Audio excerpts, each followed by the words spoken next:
Good morning, everybody. Thank you for having me, and thank you for coming to LaCrosse from all different parts of the state I see. So my name is Erin Duffer. I'm a transportation planner with LaCrosse Area Planning Committee. We are the Metropolitan Planning Organization for the LaCrosse, Wisconsin, La Crescent, Minnesota urban area. So we get involved with all modes of transportation, and we like to give equal attention to all. Metropolitan planning organizations were originally formed in the 1960s to support expansion of the highway system, but since then we have focused more of our efforts on multimodal transportation. So first I wanted to ask, who actually took the Borealis here today? Wow, wonderful. That is great to see. Who has taken it overall at any other time? That's really awesome. Yes, I too have taken it, and it was a great experience. I'm originally from the Chicago suburbs, and I went to Iowa State University for my degree in urban planning, but having the option to not have to drive to just go see my family has been really amazing and wonderful. I have a lot of friends now that live in the city of Chicago, so it gets in around 8 p.m., and ready to go get a nice dinner with some friends and spend the weekend there and then come home. It's been amazing asset for us here in LaCrosse, and to have that reliable service has been really wonderful. So we, as the bi-state MPO here, we have gotten involved in many different aspects of the Borealis, even from its inception. I have started working for the LAPC only a year and a half ago, so a lot of these efforts that I'm going to mention out and read out were done by my predecessors, and they were very passionate about the work to help promote passenger rail here, and we want to continue that as best as we can. So some of the things that LAPC has supported for it, and in my notes I have the TCMC. As we all know, we used to all refer to it as the TCMC, so if I call it the TCMC or Borealis, we're all talking about the same thing. So some of the things that we've done is facilitated letters of support and local resolutions from different various government organizations throughout the whole planning process. Some other things are we have participated in planning meetings, study committees, and distribution of information out to the public. In 2015, LAPC, through their local studies program, contributed $10,000 for the environmental impact statement of the Borealis.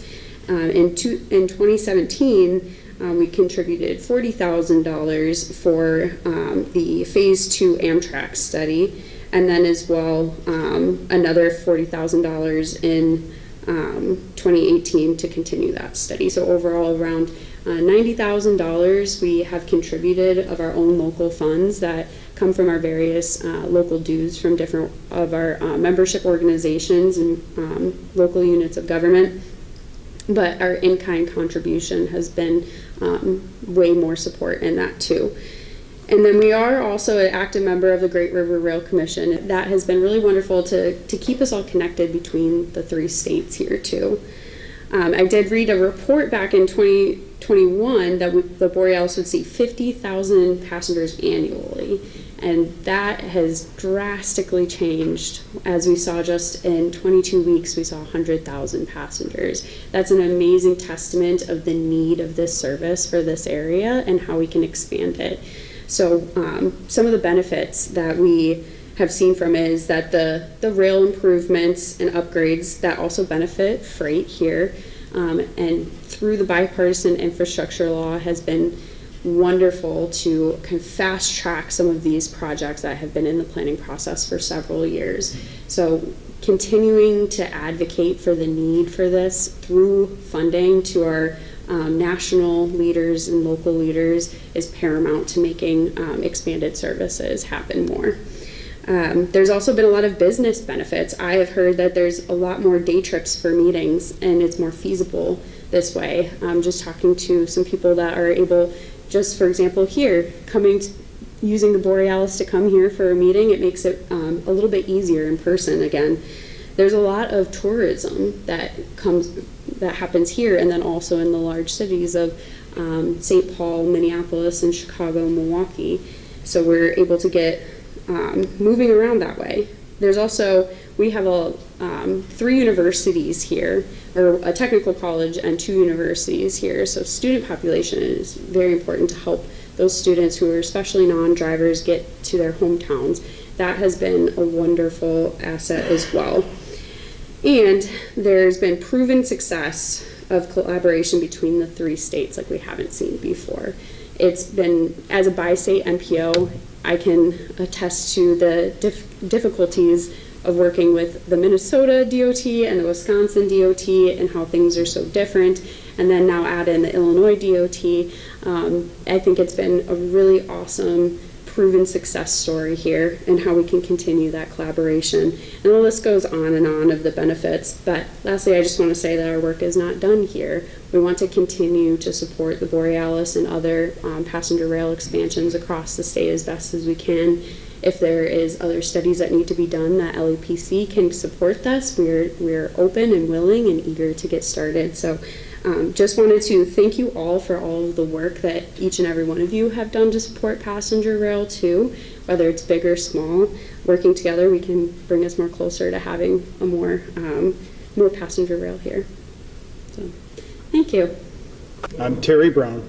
I'm editor of the Borealis newsletter, and I was one of the influences that got Erin here. We talked a little bit, realizing she had a short agenda. I think there's a lot more information y'all should know about the MPO here. LaCrosse area has MPO, is the acronym is? Metropolitan Planning Organization. Okay, so the LaCrosse area has an MPO, but for example, Wisconsin Dells does not. Yeah. And why does LaCrosse have one, but Wisconsin Dells does not? Great question. So a Metropolitan Planning Organization is a federally designated organization for every urban area that's designed from the census of any urban area that has more than 50,000 in population. We are required to be here.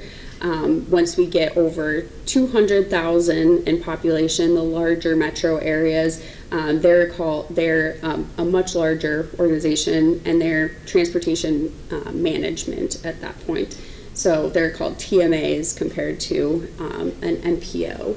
But that's why we're here. But we work with our local units of government, our state government, and federal government to work collaboratively to make sure we have a regionally and cohesive vision for transportation, for all modes of transportation. Great. And when John talks about an extension train going to Madison, going to Green Bay has an MPO, Mm-hmm. Madison has an MPO, and those people are going to be critically important in the implementation of a train to those cities, whether they like it or not. Okay. Her boss, by the way, is Bob Golnick. Bob is a representative. She mentioned the Great River Rail Commission, and Bob is a member, a voting member of Mm-hmm. that commission. But going back to the origin of the TCMC, the state of Wisconsin and the state of Minnesota did not allocate any funds to get the initial studying of the TCMC going. Okay, Ramsey County in Minnesota contributed how much money, Jerry? And that was what got the TCMC going. Okay, it wasn't money allocated by the state of Minnesota or the state of Wisconsin. So that's why it's kind of important that we keep these people in mind as we move forward. They're the reasons why this train is rolling today. You know, because it happened 7, 8 years ago, it seems like a forgotten instance, but it is very important. Just, you know, and keep in mind, like under the current schedule, just the 7 round trips between Chicago and Milwaukee, with Borealis taking up one of the round trips or 2 of the train slots. Borealis is taking 30 to 35% of Hiawatha's ridership. So out of the, you know, roughly 200,000 riders we anticipate for fiscal year 25, more than 60,000 of those riders are going to be what we consider to be, Hiawatha riders, or Chicago-Milwaukee corridor riders. When we get the 8th round trip, when we get when Hiawatha gets its time slots back and Borealis is on its own schedule, Borealis annual ridership is going to drop. It's not going to stay over 200,000 riders. I mean, it would be great if it did, but likely not going to be over 200,000 riders, at least in the first couple of years that it's on its own schedule. The Borealis getting its own schedule, or the Borealis being the 8th Hiawatha, that's not going to happen until, among other things, Muskego Yard bypass is completed, correct? Not completed. So the agreement that Amtrak and WisDOT have with CPKC is that CPKC will allow an 8th round trip between Chicago and Milwaukee once the Milwaukee Airport second platform project is finished, and once the funding for Muskego Yard bypass has been assured. So it's not, the Muskego Yard bypass does not have to be completed. We just need to identify all the funding. And that's Colossal news. Okay, we should probably carry on this discussion when it's actually your part of the program, Rich, but that is stunning.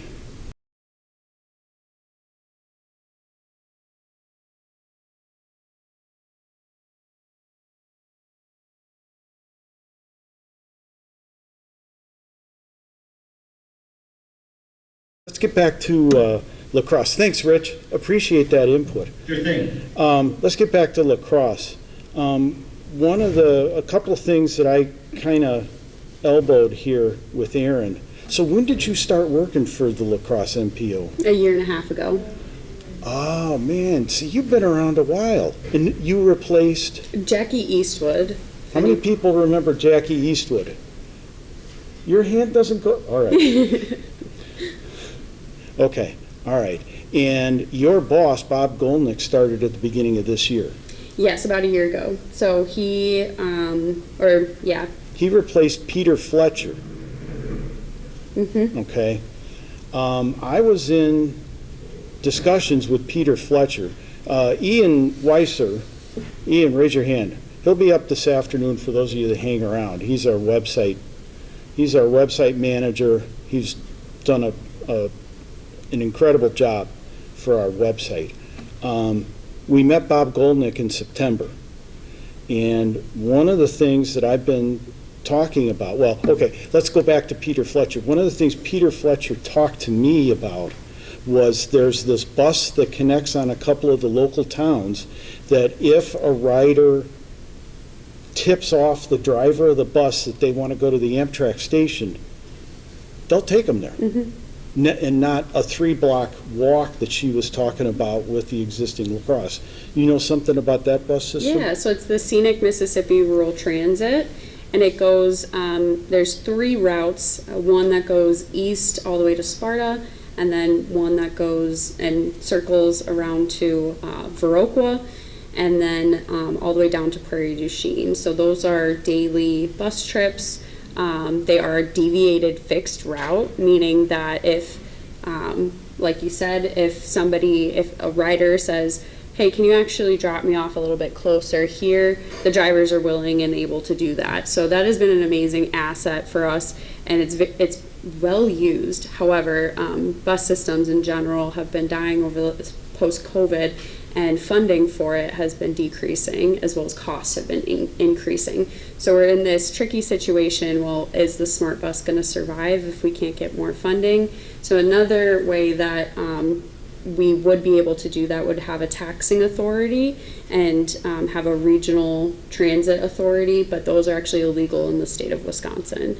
So we have to get creative with getting funds for it to keep it surviving. So these are other avenues that we have to talk to and make sure that all of our systems are connected to each other. and all of the funding happens that way too. My last issue that I'm going to press her on is an issue that I started back with Peter Fletcher, and that is a shuttle that hits. So I heard John Parkin talking last night.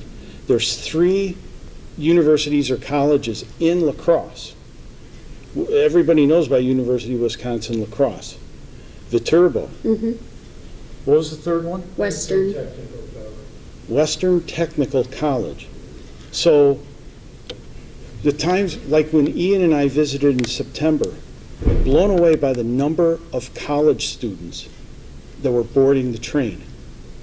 Yesterday, how many of you came in yesterday from Milwaukee on the Borealis? Mike, the ticket agent in La Crosse, came out and we started talking right away.